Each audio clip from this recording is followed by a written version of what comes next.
मेरा लड़का अभी आईआईटी खड़गपुर में पढ़ रहा है।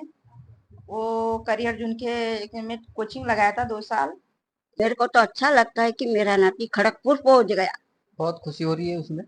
ये छोटे से गांव से मेरा लड़का आईआईटी खड़गपुर गया। कभी 7 बजे जाते था तो 11 बजे आते था, सवेरे 7 बजे जाते था तो 12 बजे आते था, और 12 बजे जाते था तो 7 बजे, 7 बजे जाते था तो 11 छोड़ दो, मेरे लड़के को मैं संभाल लूंगा। रंजित सर ने इतना संभाला उसको, बाकी तुम छोड़ दो बोले मेरे पे ही। बजे मैं गई रही थी सर को मिलने। अब सर को तो मैं इतना समझती हूँ कि भगवान है, हमारे लिए भगवान है। दोनों भाई आगे बढ़ रहे हैं। तो इसने 9th से स्टार्ट किया, 10th में इसका फर्स्ट नंबर आया। झा सर ने भी, रंजित सर ने भी। रंजित सर ने तो लास्ट स्टेप पे किए, झा सर ने पहले किए। कौन ने मोबाइल अलाउ नहीं किए है। मोबाइल रहने से बच्चे का दिमाग इधर उधर घूमता है।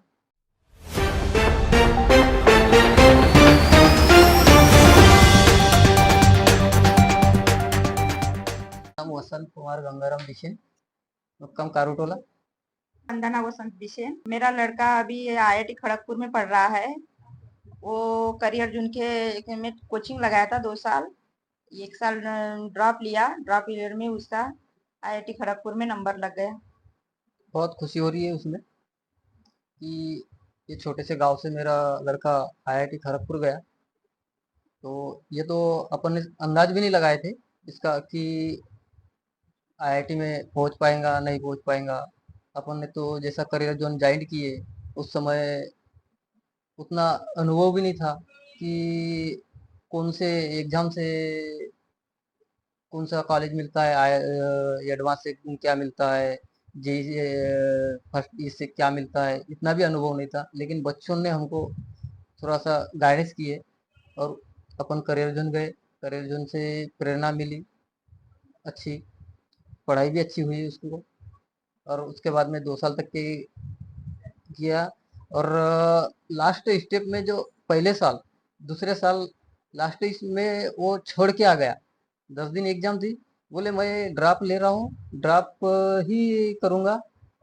तब थोड़ा बहुत ये हो गए अपन कि ये कैसा करेंगे, अब ड्रॉप लेंगे, अगले साल नंबर आया नहीं आया, कैसा करेंगे। फिर इसने मैं ऑनलाइन ज्वाइन करूँगा, फिर इसको और छोड़ दिए। फिर गांव आ गया और फिर उसके बाद में फिर गांव से कुछ दिन तक की हमारे बाजू में दौनियाड़ा में वहाँ लाइब्रेरी है, वहाँ वहाँ कुछ पढ़ाई किया। लेकिन वहाँ से भी कुछ भी नहीं हुआ उसका। फिर एक दिन ऐसा बोलने लगा मैं अब नागपुर जाता हूँ लाइब्रेरी में। फिर वहाँ 4 दिन रुका। 4 दिन के बाद में फिर वहाँ भी उसका कुछ नहीं हुआ। फिर बोलता है मैं सर से बात हो गई, करियर जोन आ रहा हूँ मैं। तो फिर मेरे से भी बात हुई सर की। फिर सर ने बहुत हेल्प की है कि यहाँ छोड़ दो, मेरे लड़के को मैं संभाल लूँगा। और खाने पीने का इंतजाम कर देना, उसका रूम भाड़ा वगैरह जो भी है। उसके बाद में फिर वही 4 महीने तक के एग्जाम एडवांस निकाला उसने। उसमें सर के बहुत बहुत हेल्प की बहुत है, करियर जो यानी सर का उन्हें बहुत योगदान है उसमें कि सर ने, रंजित सर ने इतना संभाला उसको। बाकी तुम छोड़ दो बोले मेरे पे ही है। पढ़ाई बहुत अच्छी थी, इसलिए ये गांव खेड़े का बच्चा, पढ़ने वाला बच्चा, छोटी स्कूल में दौनेड़ा स्कूल में पढ़ा था। 9th में इसका 8 तक के तो कुछ भी परफॉर्म नहीं था। 9th में गया, 9th में इसका स्कोर बढ़ने लगा। बड़ा भाई 10th में था, 10th में उसने सेकंड नंबर से पास हुआ। हमारे महालवे भाई का लड़का था, वो फर्स्ट नंबर से हुआ। हमारे यहाँ का सेकंड नंबर से हुआ। फिर इसको जिद लग गई कि मेरे दोनों भाई आगे बढ़ रहे हैं, तो इसने 9th से स्टार्ट किया। 10th में इसका फर्स्ट नंबर आया। कोरोना में एग्जाम नहीं हुई, लेकिन सर लोगों ने दिए, इसका फर्स्ट नंबर दिए।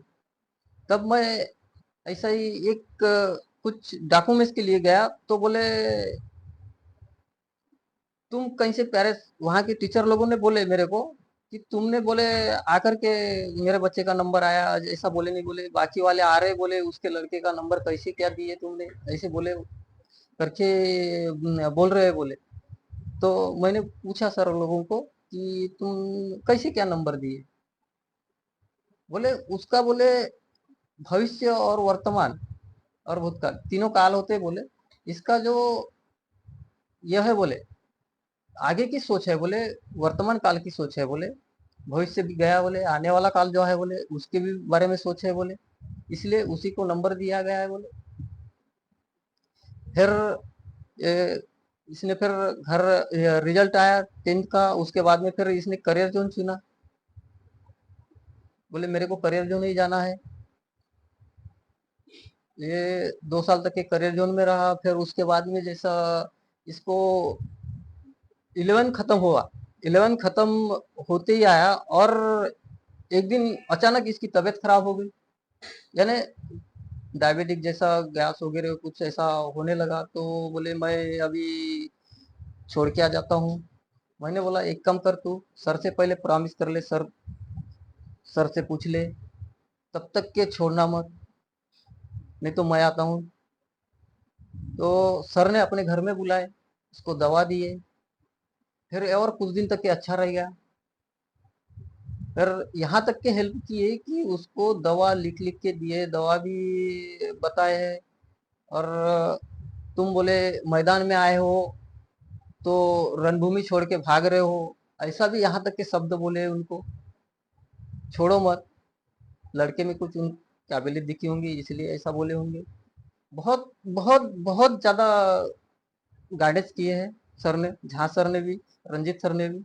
रंजीत सर ने तो लास्ट स्टेप पे किए, झा सर ने पहले किए। वहाँ की जो शिस्त है, सर लोगों ने जो हमको बुलाए, बाकी जो मैनेजमेंट है, इतना फीस वगैरह हर चीज ये तो हो जाएगा, लेकिन जो वहाँ शिस्त है, बच्चों को जो शिस्त दिए सर लोगों ने, मोबाइल अलाउ नहीं किए हैं। मोबाइल रहने से बच्चे का दिमाग इधर उधर घूमता है। तो मैं तो बहुत अच्छा मानता हूँ कि मोबाइल अलाउ नहीं दिए, और बच्चे ने भी पालन किया है उनका।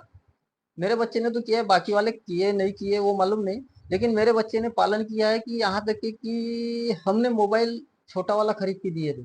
छोटा वाला मोबाइल रिचार्ज नहीं मारते था, वो मोबाइल रखते था अपने पास में और कॉल दूसरे के मोबाइल से करवाते था।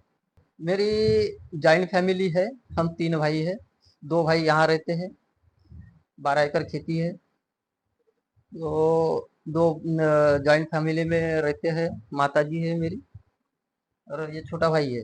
मंझला वाला भाई नागपुर में रहता है, कंपनी में, छोटी कंपनी में है, वर्कर का काम करता है।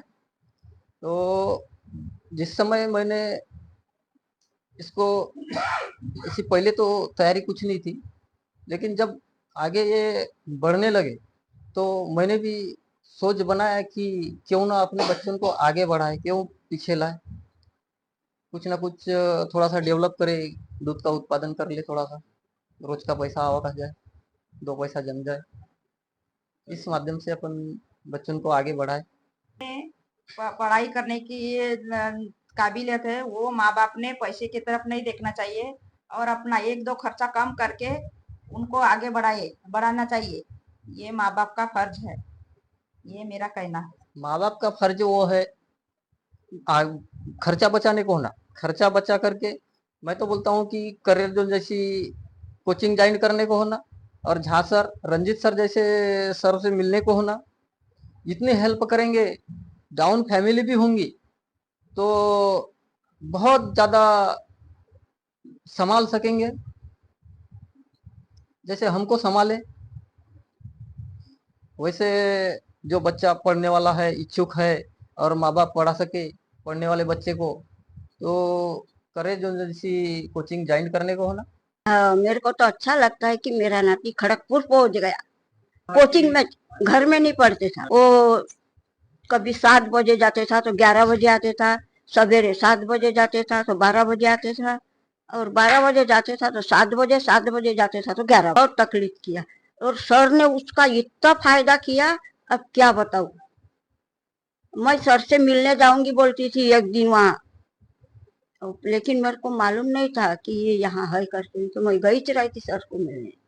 अब सर को तो मैं इतना समझती हूँ कि भगवान है, हमारे लिए भगवान है।